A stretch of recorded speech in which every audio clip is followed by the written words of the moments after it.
나는 전능하신 아버지 하나님 천지의 창조주를 믿습니다. 나는 그의 유일하신 아들 우리 주 예수 그리스도를 믿습니다. 그는 성령으로 잉태되어 동정녀 마리아에게서 나시고 본디오 빌라도에게 고난을 받아 십자가에 못 박혀 죽으시고 작사된 지 사흘 만에 죽은 자 가운데서 다시 살아나셨으며 하늘에 오르시어 전능하신 아버지 하나님 우편한 자에 계시다가 거기로부터 살아있는 자와 죽은 자를 심판하러 오십니다. 나는 성령을 믿으며 거룩한 공교회와 성도의 교제와 죄를 용서받는 것과 몸의 부활과 영생을 믿습니다. 아멘.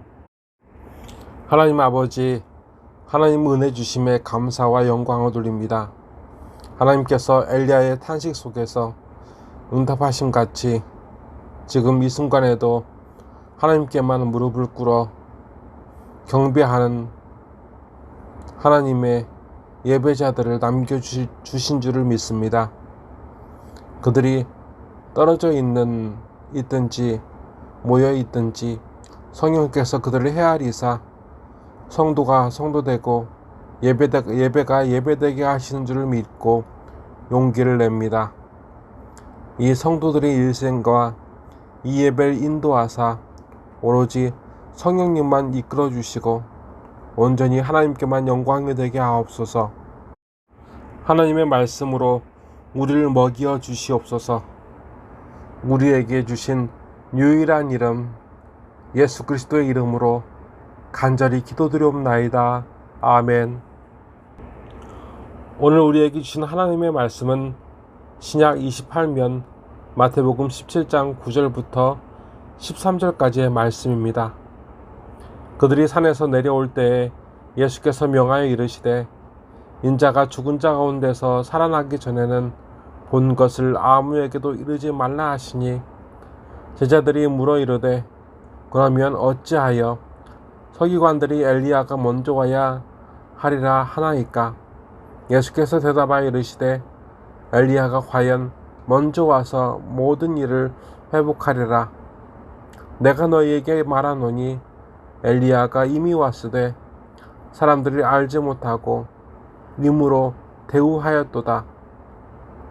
인자도 이와 같이 그들에게 고난을 받으리라 하시니 그제서야 제자들이 예수께서 말씀하신 것이 세례 요한인 줄을 깨달으니라.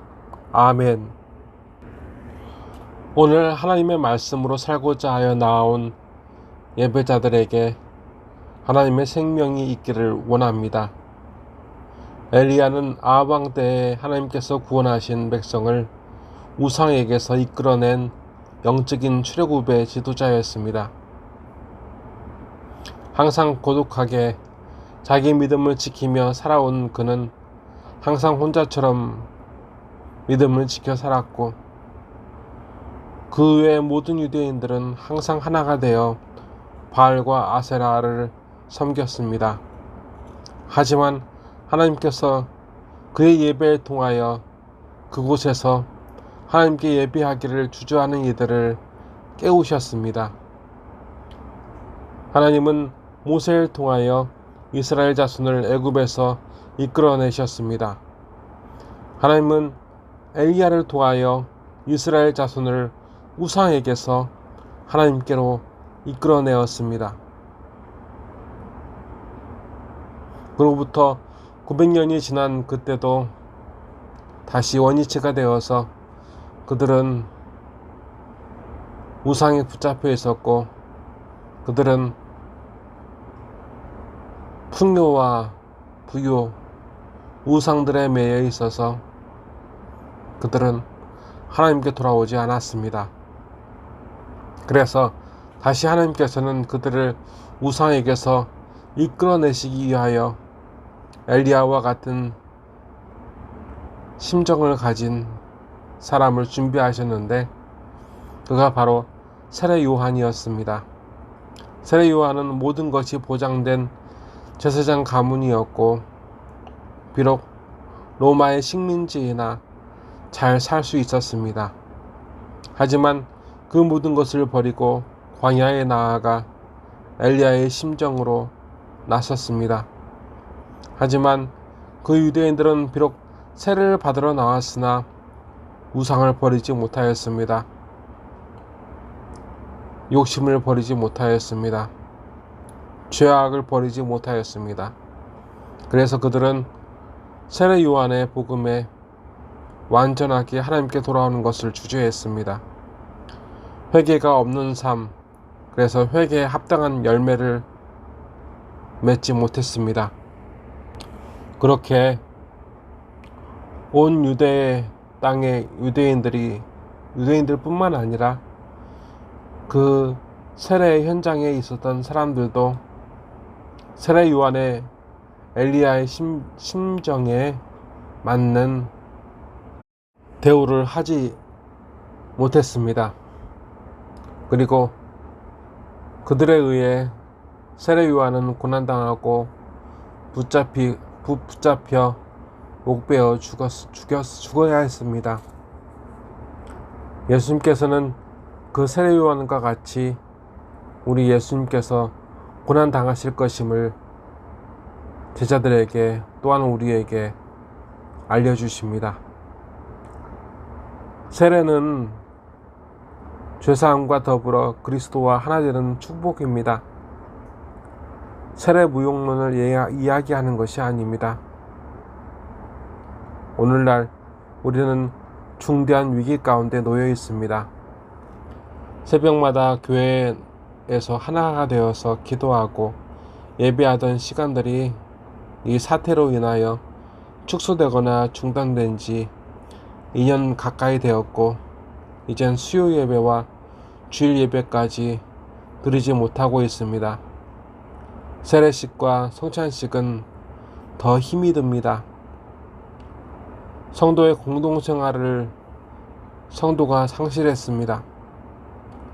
공동생활을 통해 성도의 정체성을 찾던 성도가 어떻게 오늘 정체성과 자존감을 회복할 수 있을까요?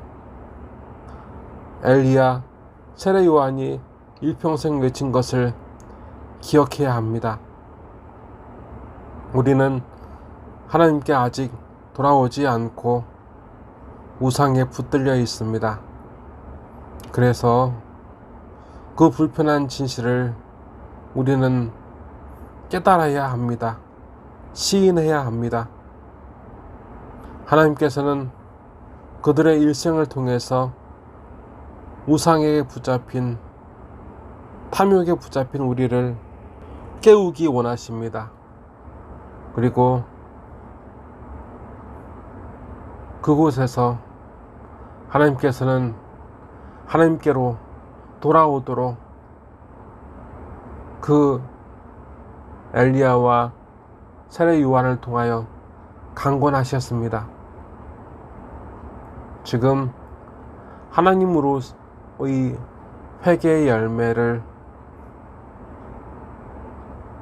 맺어야 할 때입니다. 엘리야의 때 2900년 전도 아닌, 세례 요한의 때 2000년도 아닌, 2000년 전도 아닌 지금 이때입니다. 예수님은 오늘 이 회개에 무관심한 사람들 가운데를 지나 예루살렘으로 가셨고 고난당하시고 십자가에 못 박히셨습니다. 예수님께서 지금 방금 우리 앞에 지나가셨습니다. 그렇다면 우리가 왜 몰랐을까요? 우리가 회개에 무관심하기 때문입니다. 다 같이 기도하시겠습니다. 하나님 아버지, 예수님께서 다시 오신다고 분명히 말씀하셨습니다.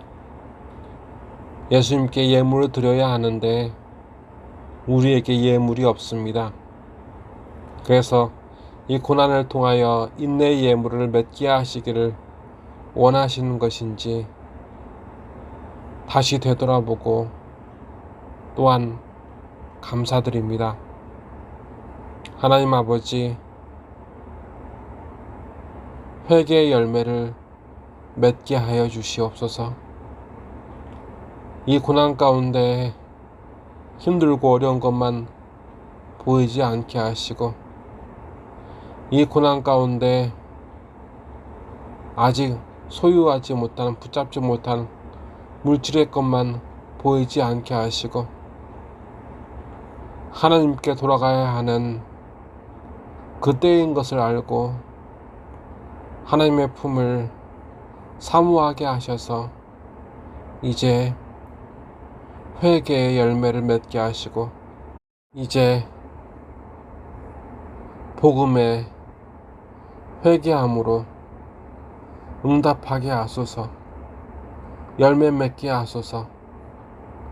항상 그리고 온 세대 가운데서 말씀하신 그 복음에 응답하게 하게 하옵소서. 우리의 삶, 그 회개의 열매로 엘리야와 세례 요한과 예수님께